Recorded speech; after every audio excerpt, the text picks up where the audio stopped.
से जब मन हर्षे तब बात बनी। गुणगान किया ना भगवन का, गुणगान किया ना भगवन का, गाते रहना किस काम का है। ऐसा शिव की याद बिना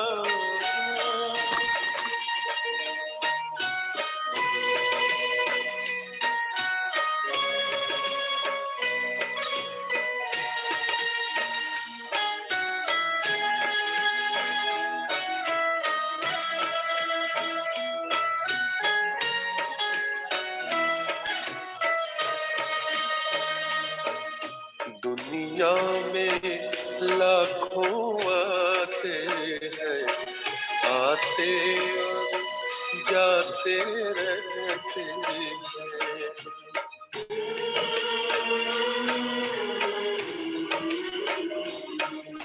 पर अमर है जो पुकार करे और दिल से सेवा करते हैं। मेरे मन ईश्वर के जान बिना, मेरे मन ईश्वर के जान बिना, फिरते रहना किस काम का है। ऐसा सो शिव की याद बिना, चलते रहना किस काम का है। मेरे प्राणों प्रभु के त्याग बिना, तन में रहना बस नाम का है। ऐसा शिव की याद बिना।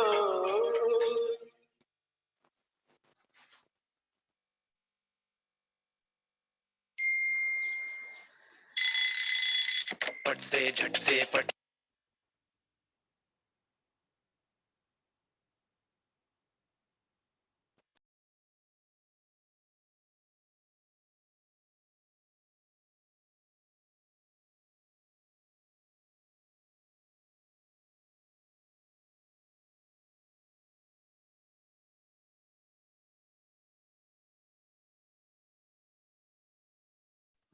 स्टार्ट कीजिए विनोदिता बहन। शांति। आज से हम ब्रह्मा बाबा के जीवन कहानी शुरू कर रहे हैं। ये पार्ट 1 है।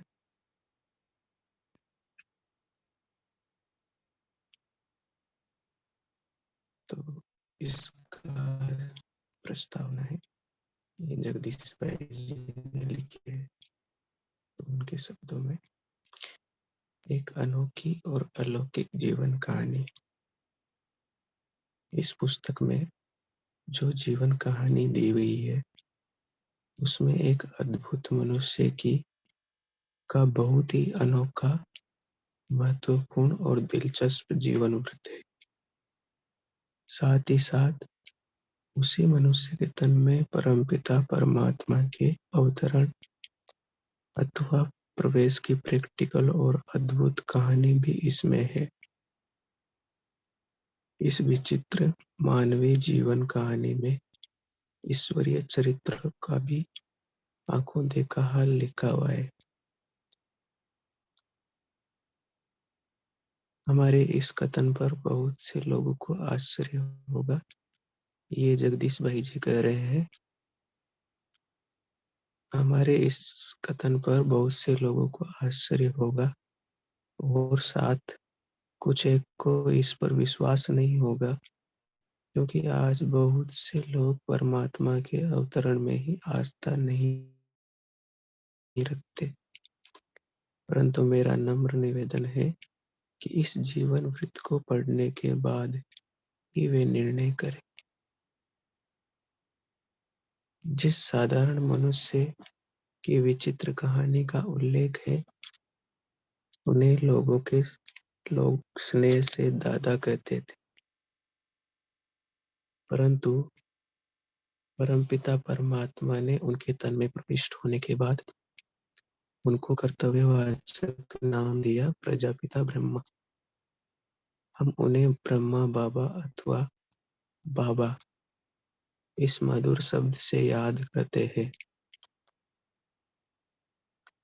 परमात्मा त्रिकालदर्शी है और सर्वज्ञ है, अतः उन्होंने करोड़ों मनुष्यों में से उस मनुष्य को चुनकर उसके तन में प्रवेश किया, तो अवश्य ही इसमें कई कारण रहे होंगे।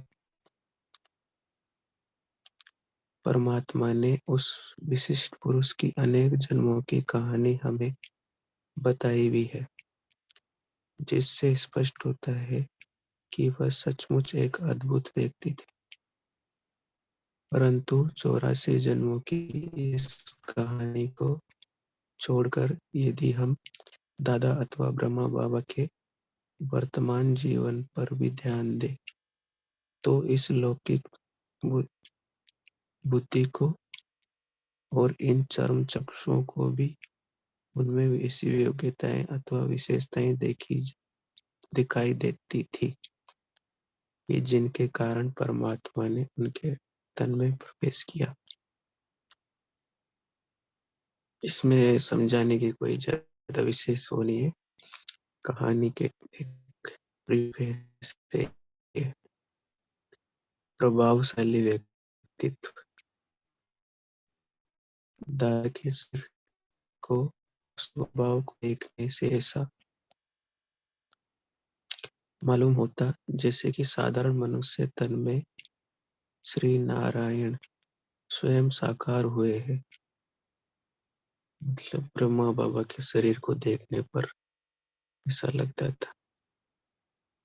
संसार में ऐसे तो कई लोग होते हैं जिनके सर्व अंग सुंदर हो और स्वस्थ भी हो, परंतु उनकी सुंदरता का दूसरों पर दिव्य प्रभाव पड़े, ऐसा कोई बिरला ही नर हो सकता है।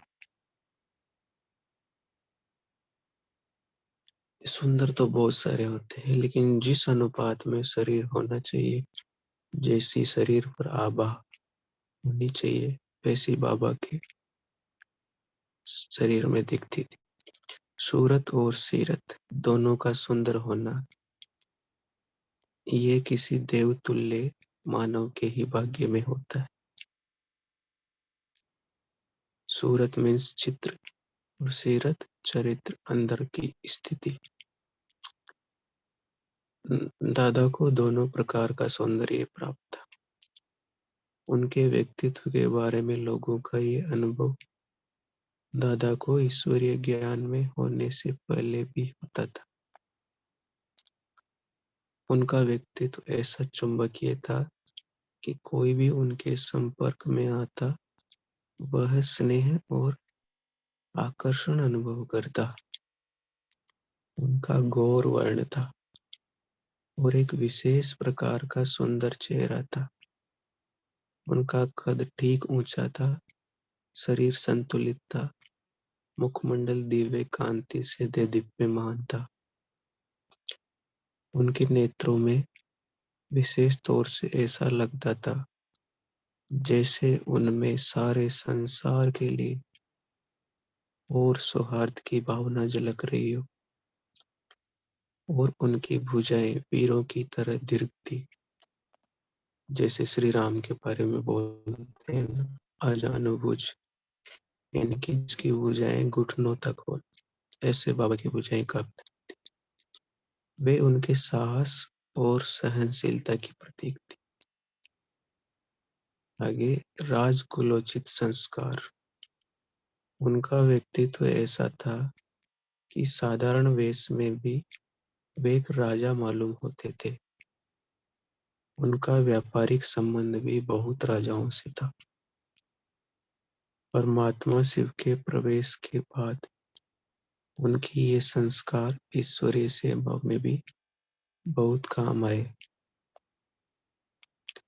बाबा सदा रॉयल्टी से या राजकुलोचित रीति से ही ईश्वरीय सेवा करने का आदेश देते थे।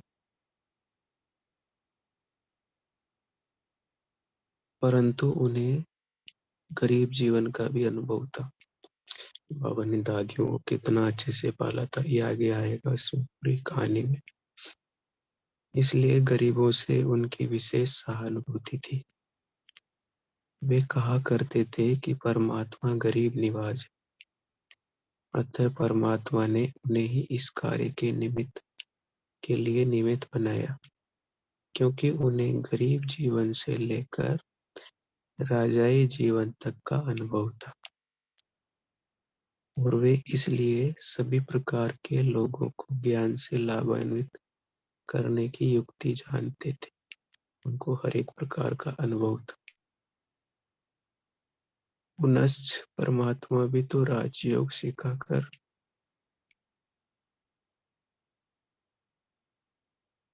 राजाओं के राजा बनाने के लिए अवतरित होते हैं। अतः राजकुलोचित संस्कारों वाला व्यक्ति ही उनका माध्यम हो सकता है। दादा को धन की, वैभवों की, सत्ता की जरा भी भूख न थी। वह बिल्कुल तृप्त थे। इसलिए वे दूसरों के संस्कारों को भी ऐसा बनाने में काम आए थे। वे सभी वत्सों को शिक्षा देते। बच्चे, मांगने से मरना भला। कभी भी किसी से दान या चंदा चीरा न मांगना, क्योंकि आप दाता के बच्चे हो और राजाओं के राजा बनने वाले। बाबा ऐसे बोलते थे। दादा सच्चे राजाओं जैसा ही शिष्टाचार, आतिथ्य, उदारता, स्वच्छता आदि गुणों को धारण करने की शिक्षा देते थे। वे उदार चित्त इतने थे कि यदि कोई सखावत करना चाहे तो उनसे सीखे। सखावत मीन्स मेल जोल हो सकता है, संबंध, संपर्क। वे एक एक आत्मा के कल्याण के लिए काफी धन का व्यय करने को तैयार रहते थे। सभी के प्रति कल्याण की भावना। दादा में दूसरी विशेषता ये थी कि उनके मन में सदा सभी के कल्याण की भावना रहती थी। उनमें धर्म, जाति, देश, भाषा आदि के आधार पर भेदभाव न था। उनके मन में कभी किसी के प्रति वैर या विरोध की भावना का आविर्भाव नहीं हुआ। देखो बाबा में क्या क्या चीजें बिल्कुल नहीं थी। परम पिता परमात्मा की प्रवेशता से पूर्व जब उन्हें कभी ईश्वरीय ज्ञान का बोध नहीं हुआ था, तब भी जल की अंजलि देते समय स्वभाव से ही उनके मुख से ये शब्द निकलते थे,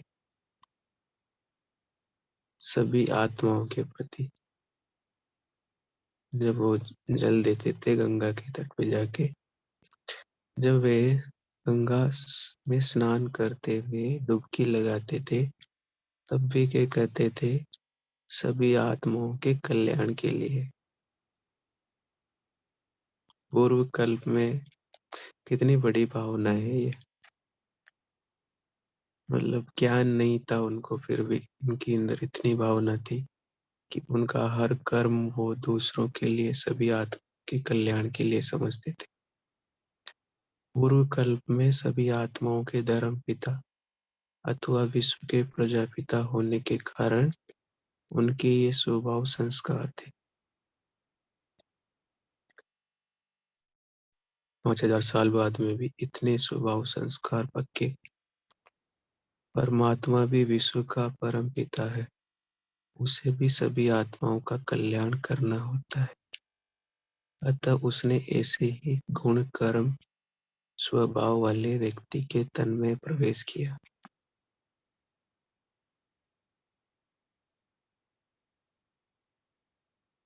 नेक्स्ट।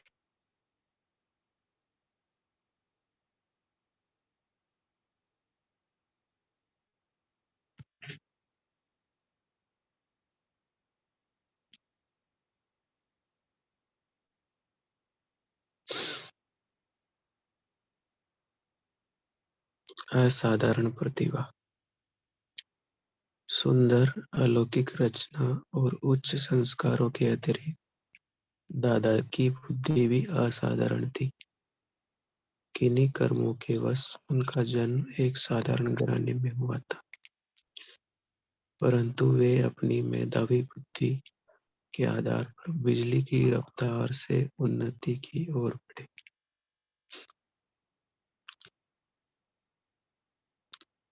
जवाहिरात का धंधा बहुत ऊंचा धंधा माना जाता है और जवाहिरात को पहचानने की अचूक बुद्धि हर एक को प्राप्त नहीं होती।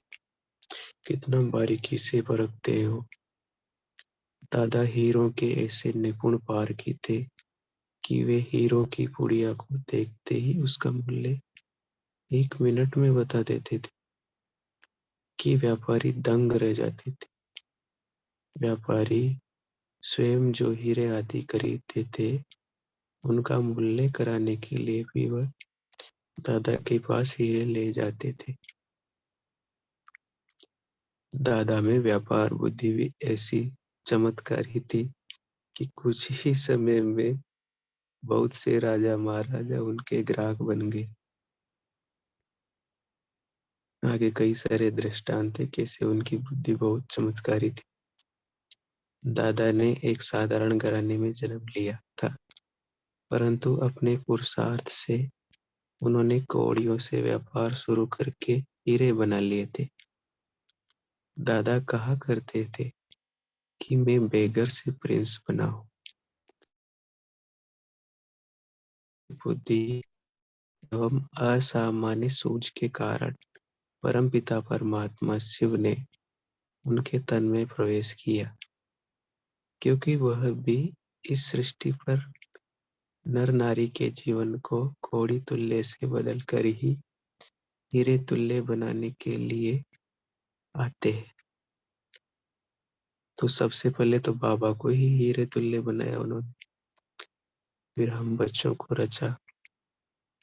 वह भी रंग को राव अथवा नर को विश्व महाराजन श्री नारायण बनाने के लिए अवतरित होते हैं।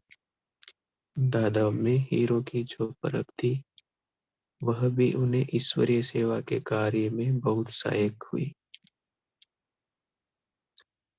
उच्च कोटि की भक्ति और निर्भय अवस्था। दादा भक्त ऐसी उच्च कोटि के थे कि उन्होंने कभी भी अपने नियमों को नहीं तोड़ा। भक्त तो थे ही, लेकिन निर्भय अवस्था थी उनकी। निर्भयता बहुत बड़ा गुण है। हम जिस कार्य को करना चाहे उसमें अडिग रहे, डरे नहीं। तो दादा भक्त ऐसी उच्च कोटि के थे कि उन्होंने कभी भी अपने नियमों को नहीं तोड़ा और कभी भी अपने मंतव्यों के विपरीत कोई कर्म नहीं किया। उनके जीवन में चाहे कैसी भी परिस्थिति आई, उन्होंने सदाचार, सौजन्य, सद्व्यवहार और भक्ति भाव को नहीं छोड़ा। आगे चलकर ज्ञान में भी ये काम आए।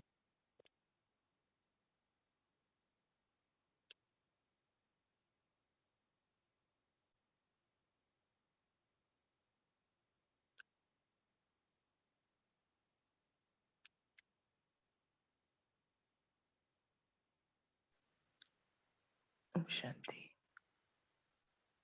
नेक्स्ट करेंगे।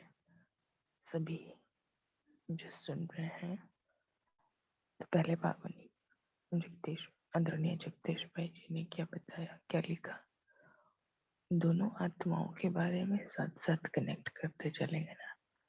जो लिखने वाला है और जिसके बारे में लिखा जा रहा है, ब्रह्मा बाबा के बारे में बहुत सारे प्रश्न होते हैं ना कईयों के कि उनके ही तन में क्यों है। तो बैकग्राउंड पहले क्या बनाया गया है, बताया गया है कि इनके ही तन में क्यों आए भगवान, फिर वो क्या करते थे, उनको क्या क्या शक्तियां, पहले से ज्ञान में आने से पहले वो कैसे थे। तो सहज सरल भाषा में लिखा गया है, इसमें ज्यादा कुछ तो एक्सप्लेन करने का है नहीं। फिर भी सभी ध्यान से बहुत सुनेंगे ना, अगर कोई स्टोरी की जैसी है तो बहुत ही अच्छे शब्दों में लिखी गई है। तो लिखने वाला जो है उसकी मनोदशा को भी चेक करते जाएंगे साथ साथ, कितने प्यार से लिखा गया है, कितने भावना से लिखा गया है। और जिनके बारे में लिखा गया है उनके बारे में तो सभी परिचित ही हैं, फिर से रिवीजन ही कर रहे हैं। चलिए आगे बढ़िए। ठीक है, ये स्पीड चलने दे। जी ठीक है, 7th पेज नंबर है।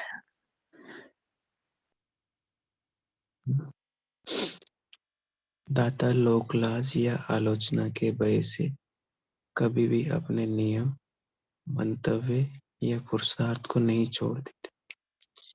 देखो बाबा में ये गुण पहले से ही था। चाहे कोई राजा हो, मुखी हो या उपद्रवी, दादा किसी अच्छे कार्य के लिए उनसे भी संकोच नहीं करते थे। वे अपनी धुन के पक्के थे। आगे मन की सच्चाई, जो बाबा के गुण हैं वो बताए जा रहे हैं। दादा के संस्कार ऐसे शुद्ध थे कि सभी उन पर विश्वास करते थे। उनकी ईमानदारी पर कभी किसी को संदेह नहीं था। या लेन देन करते थे, उन्हें ये निश्चय होता था कि वे सच्चा सौदा करके जा रहे हैं। यहाँ पे जो भी वाक्य है, एक एक वाक्य का बड़े बड़े चैप्टर है इस बुक में, कि वो कैसे सच्चा सौदा करते थे, ईमानदार कैसे थे। तो इसमें दृष्टांत है सारे, एक एक वाक्य को बहुत विस्तार मिला हुआ है आगे। वह बहुत ही ईमानदार और मन के सच्चे थे, अतः उनके सच्चे होने के कारण ही सच्चे पर साहिब राजी हुए, अर्थात सत्य स्वरूप परमात्मा ने उनके तन में प्रवेश किया। अब लास्ट में जगदीश भाई जी बोल रहे हैं, कहाँ तक गिनाए, दादा में इतने गुण थे कि वर्णन करना कठिन है। देखो, इस जीवन कहानी को पढ़ने से हमारे जीवन में भी अनेक दिव्य गुणों की धारणा होती तथा जीवन पवित्र होता है। इसलिए उनका नाम जीवन को पलटाने, इसका नाम जीवन को पलटाने वाली एक अद्भुत जीवन कहानी, कितना सुंदर नाम रखा गया है। ये अद्भुत जीवन कहानी हर 5000 वर्ष के बाद पश्चात पुनरावृत्त होती है। ये बात तो जगदीश भाई जी हमेशा बोलते थे कि हमने ऐसी मूर्त को देखा है जो तीनों लोकों में नहीं मिलती, ऐसी महान मूर्त जिनका शब्दों में वर्णन करना कठिन है। नेक्स्ट करेंगे। अब यहाँ से कहानी शुरू होती है, तो इसको एक कहानी के रूप में और विजुअलाइज करते हुए, जैसे हम बाबा के साथ है और वैसा ही दृश्यांकन करेंगे।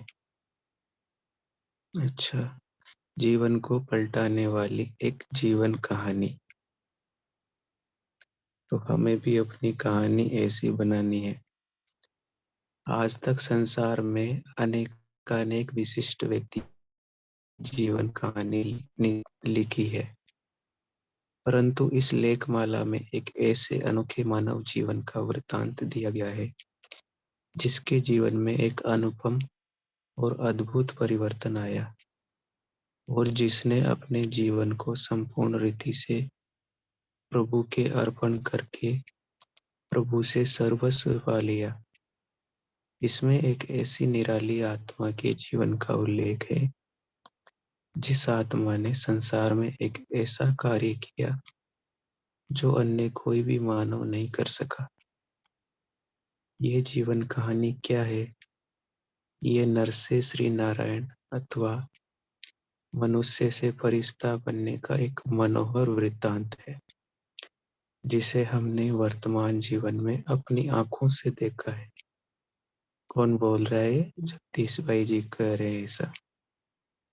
इस जीवन कहानी के साथ संसार के इतिहास में बहुत ही महत्वपूर्ण वृत्तांत जुड़े हुए हैं और इसके एक भाग के साथ स्वयं दुखहर्ता सुखकर्ता परमपिता परमात्मा के भी दिव्य चरित्र संबंध है।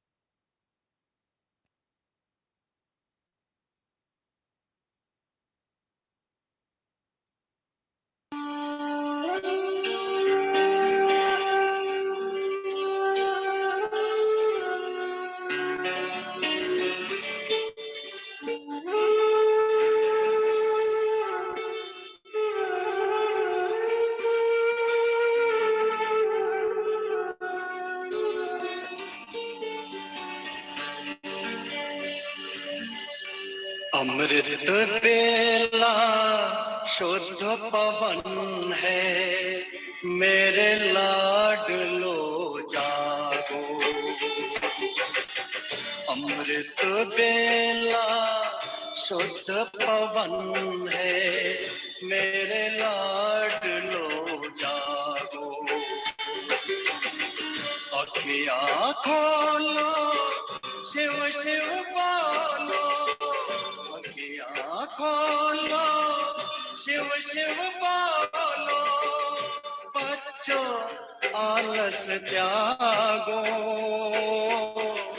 मेरे लाडलो जागो।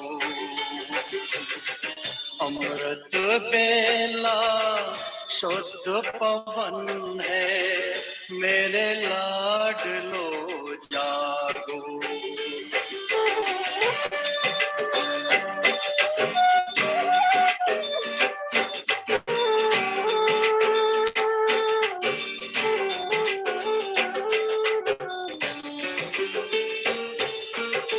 मुरली के स्वर मधुर मिले हैं, मधुबन के भी फूल खिले हैं।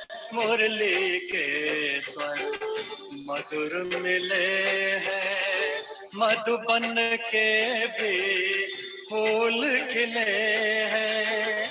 धरती जागी अंबर जागा, धरती जागी अंबर जागा। तुम भी लाडलो जागो, मेरे लाडलो जागो। जागो जागो जागो।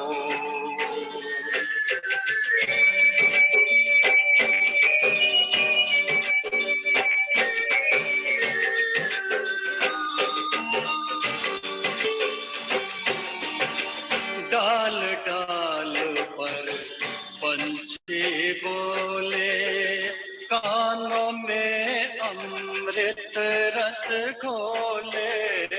डाल डाल पर पंछी बोले, कानों में अमृत रस घोले।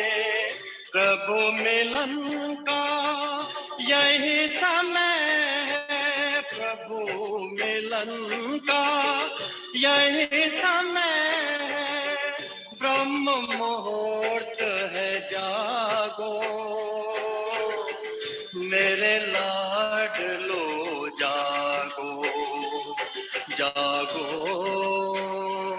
जागो जागो।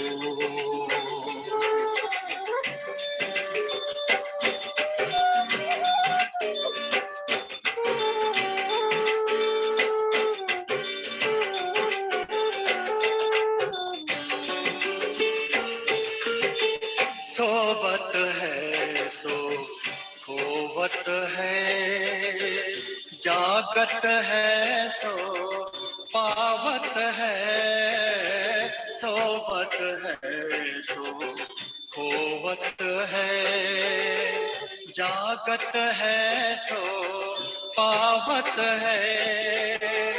बाबा की प्यारी वाणी सुन, बाबा की मीठी वाणी सुन, प्यारे बच्चों जागो,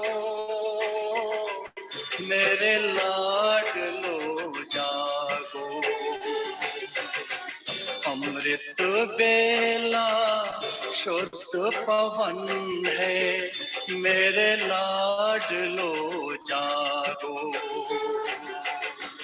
अखियाँ खोलो, शिव शिव बोलो, अखियाँ खोलो, शिव शिव बोलो, बच्चों आलस त्यागो, मेरे लाडलो जागो, मेरे लाडलो जागो,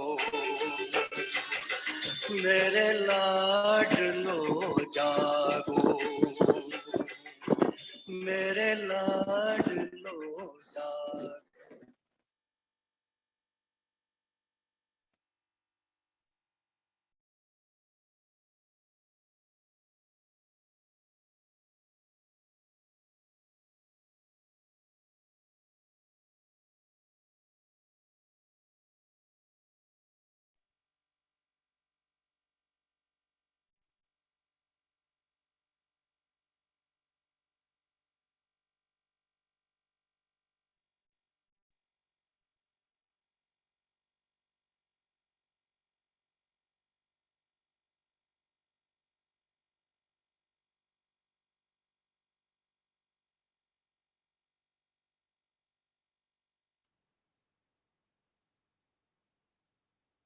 ये बताया इसमें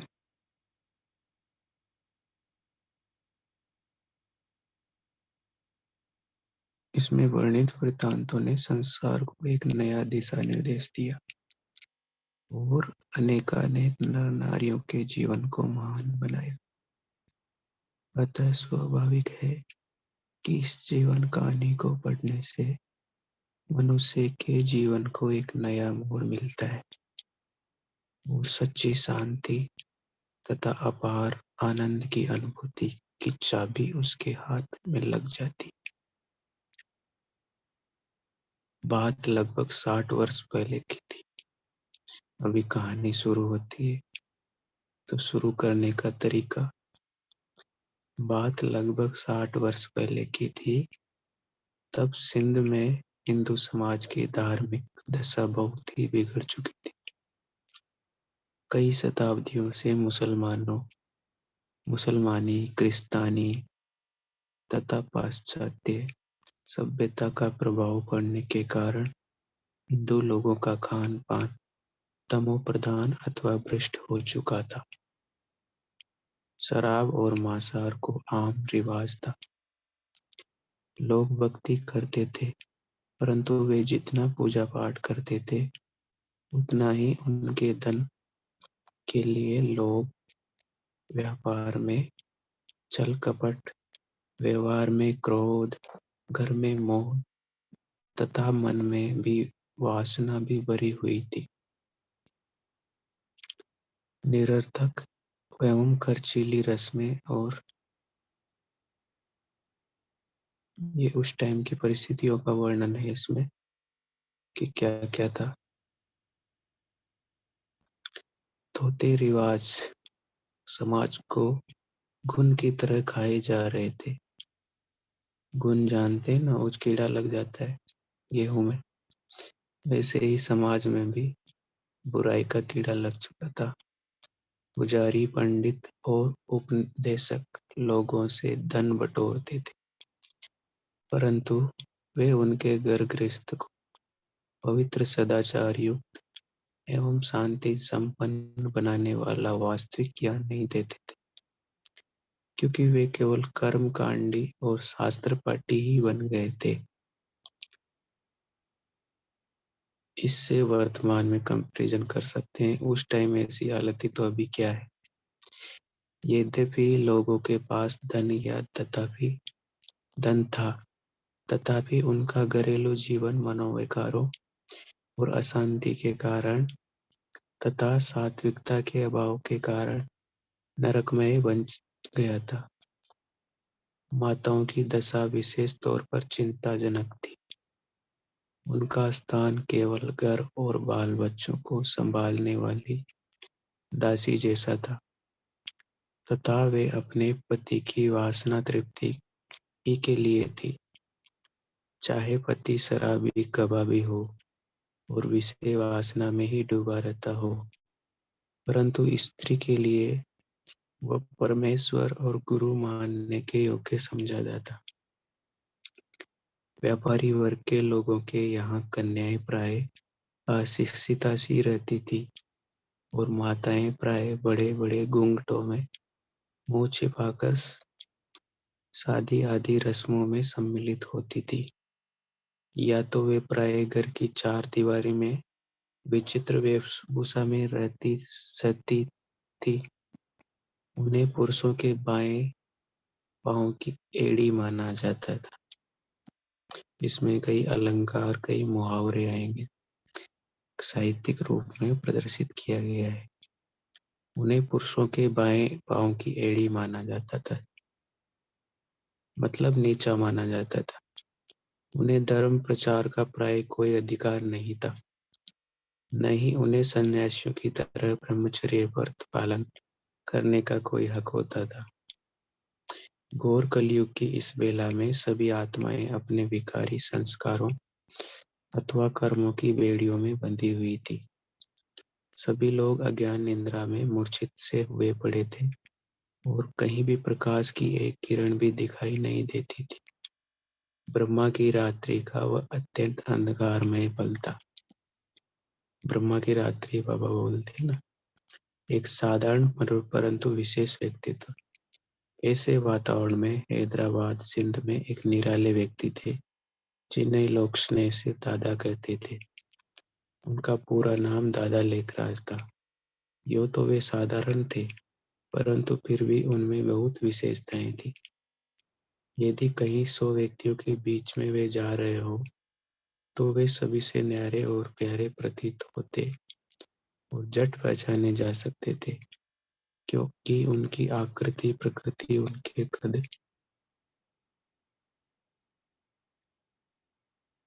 बुद्ध और व्यक्तित्व में अपने में एक अवर्णनीय मनमोहकता थी। किसमें? कद में, बुद्ध में और व्यक्तित्व में। उनके व्यवहार में विशेष मधुरता और मृदुलता थी।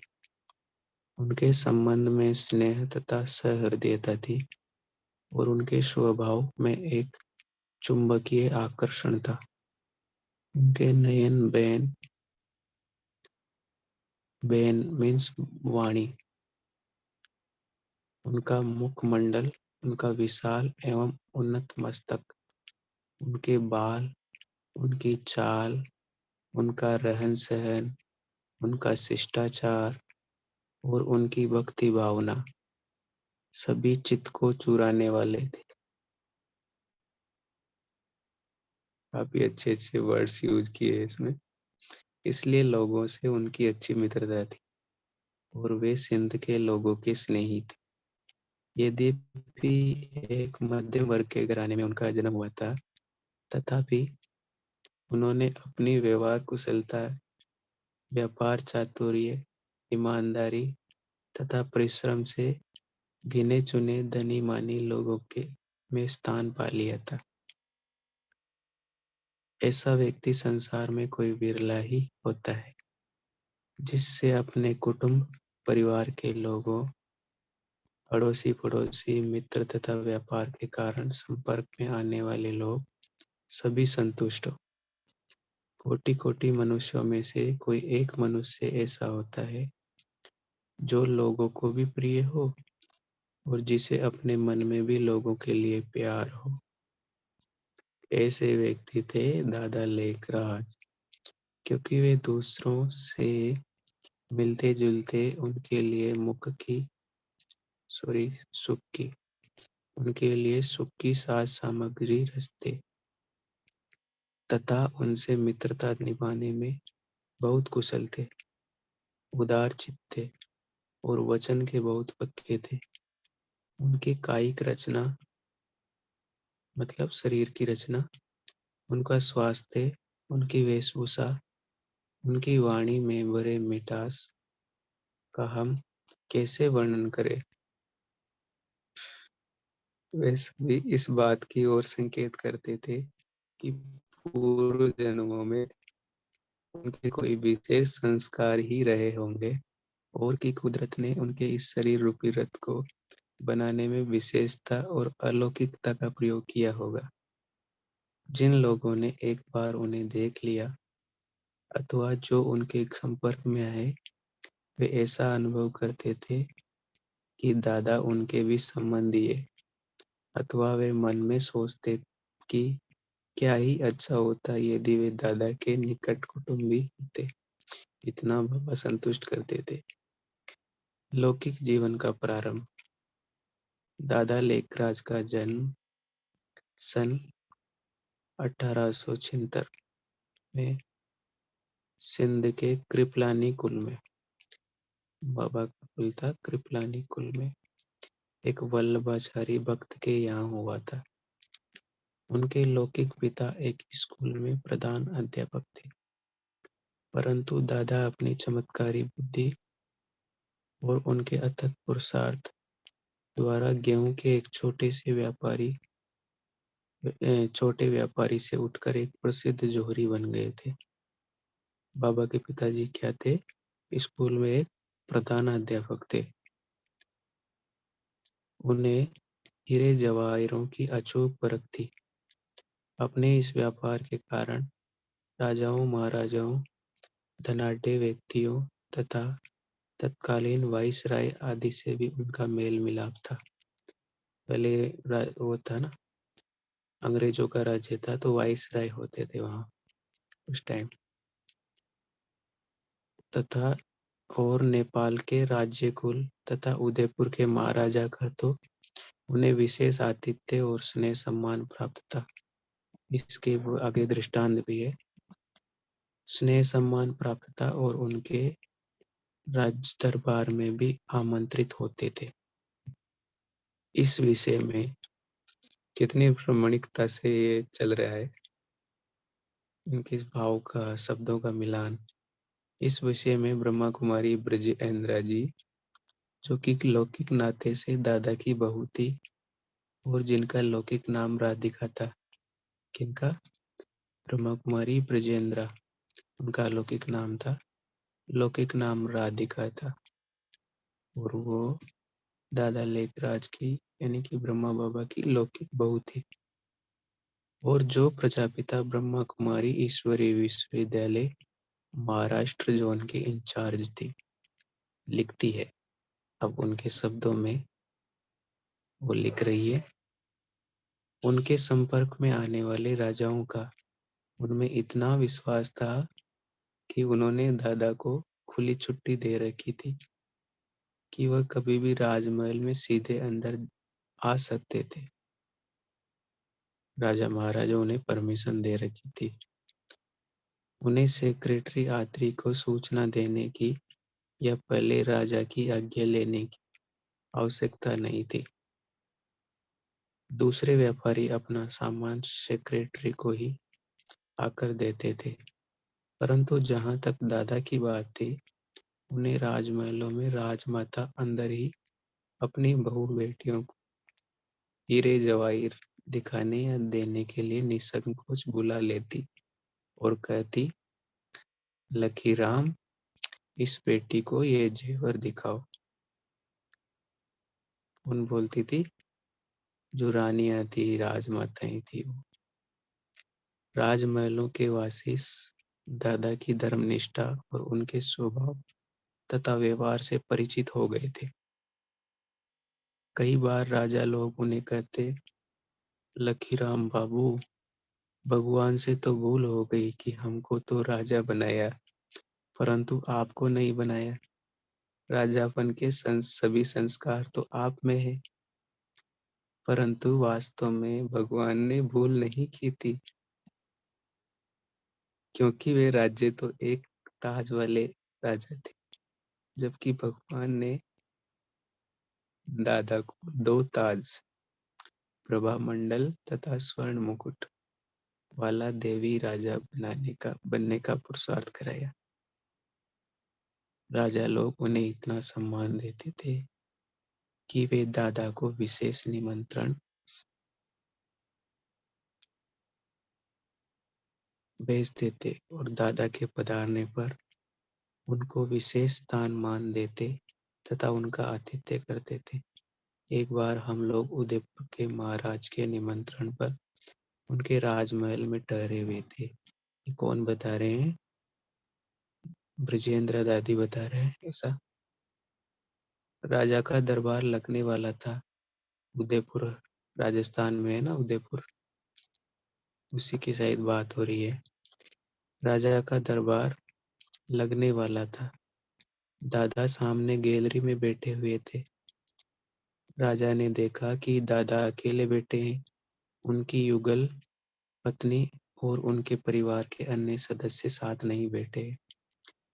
दादा की युगल जसोदा का ये विचार था कि पहले हम श्रीनाथ द्वारा में दर्शन करने जाएंगे, इसलिए वह गैलरी में नहीं आई थी, न ही हम आए थे। राजा ने दरबार शुरू नहीं होने दिया, देखो, और वजीर को विशेष तौर पर दादा के परिवार को आमंत्रित करने के लिए भेजा। जब हम आए तब राजा ने स्वागत किया, बैंड बाजे बजे और तब दरबार चालू हुआ। तब राजा ने वजीर को प्रोग्राम दिया कि इनको श्रीनाथ द्वारे में ले जाने की व्यवस्था हो। रास्ते में हमें ड्राइवर ने बताया कि राजा ने आपकी खास मेहमान नवाजी की है, वरना इस प्रकार दरबार कभी नहीं रुका। कितनी बड़ी बात है। औपचारिक रीति से दादा ने कोई बहुत शिक्षा प्राप्त नहीं की थी, परंतु अभ्यास से उन्हें सिंधी का अच्छा मुहावरा था। वे हिंदी के धर्म के ग्रंथों का सहज ही अध्ययन कर लेते थे। वे गुरुमुखी में ग्रंथ साहिब अच्छी तरह समझ लेते थे। जो सिखों का है ना, गुरु ग्रंथ साहिब, और अंग्रेजी के समाचार पत्रों को पढ़ा करते थे। उन्हें पत्र लिखने में विशेष कुशलता प्राप्त थी और अच्छे साहित्य एवं कला की उन्हें पैनी पहचान थी। अपने व्यापारिक जीवन में भी वे अपनी ही सोच से जेवरों के नए नए डिजाइन बनाते थे। वे इस कार्य में किसी की नकल नहीं करते थे। बाबा अपनी बुद्धि से सारा करते थे। दादा के जीवन में अनन्य भक्ति भाव और संयम नियम। दादा बाल्यकाल से ही श्री नारायण के अनन्य भक्त थे। श्री नारायण की स्मृति उन्हें इतनी प्रिय थी कि वे अपने पूजा पाठ के कक्ष के अतिरिक्त श्री नारायण का चित्र अपने शयनागार और अपने सिराना के नीचे भी रखते थे। उनकी तिजोरी और जेब में श्री नारायण का चित्र रखा रहता था। बाबा नारायण का चित्र रखते।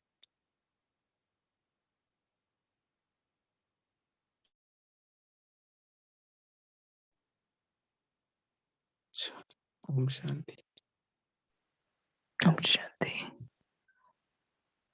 अभी ब्रह्मा बाबा का एक गीत भेजा है, रूह पे अपील कीजिएगा।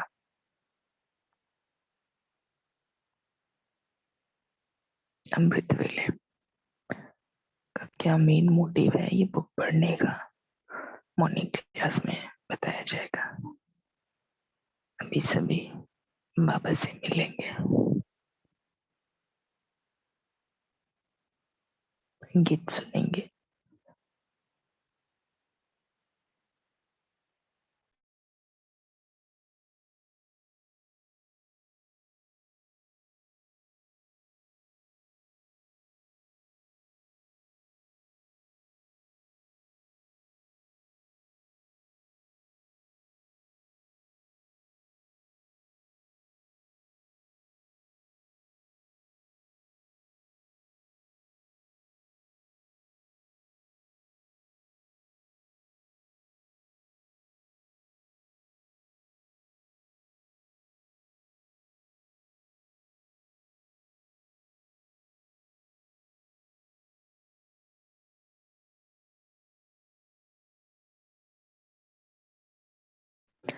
अनम्यूट करेंगे, ऑडियो नहीं आ रही।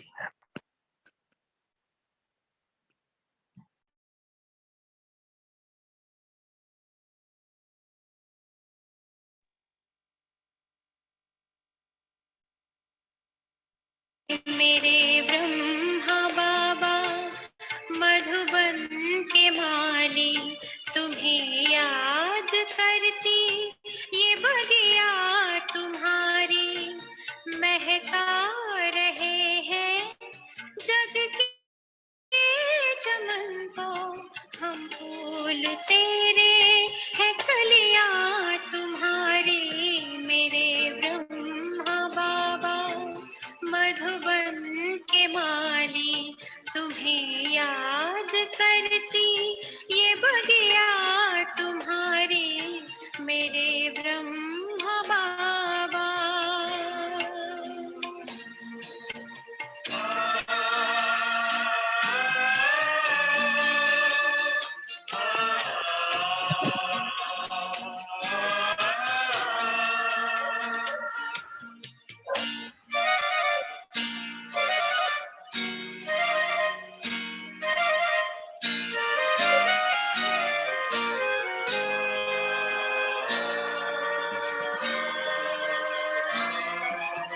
ये शांति स्तंभ है तेरी निशानी, कुर्बानी की कह रहा है कहानी।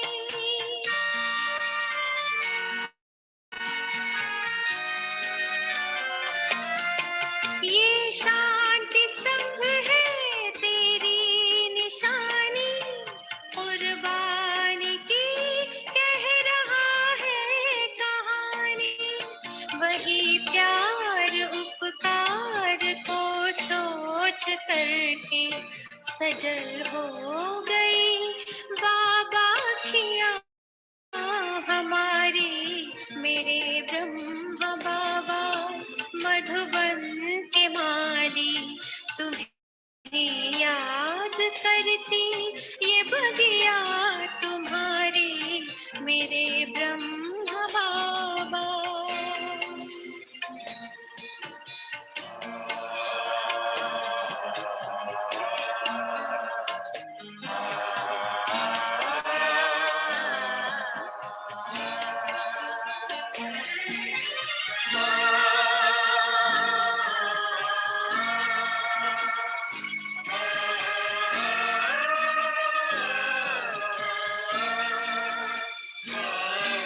हमें देखते हो खड़े पास कब से, अव्यक्त होते भी हो साथ सबके।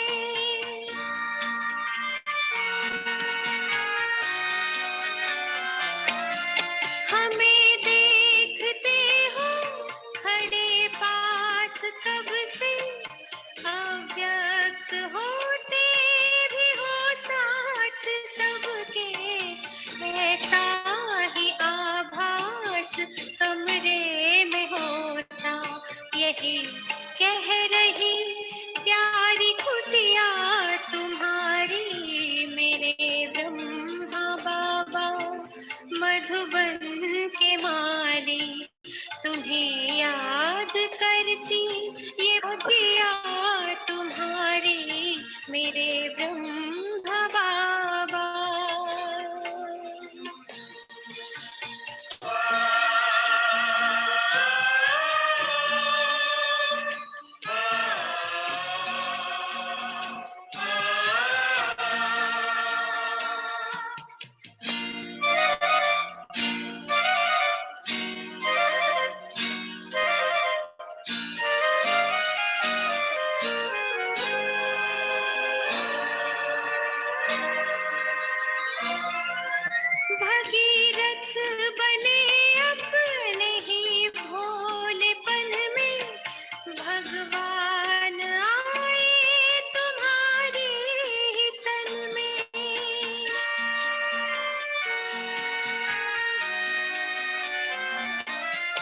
भगीरथ बने अपने ही भूल मन में, भगवान आए तुम्हारे ही तर। शिव की उसी तप ने तो ज्ञान गंगा बहाई, करती है पावन नदियाँ तुम्हारी मेरे ब्रह्मा बाबा। मधुबन के माली तुम्हें याद करती, ये बगिया तुम्हारी मेरे ब्रह्मा बाबा। मेरे ब्रह्मा बाबा, मेरे ब्रह्मा बाबा।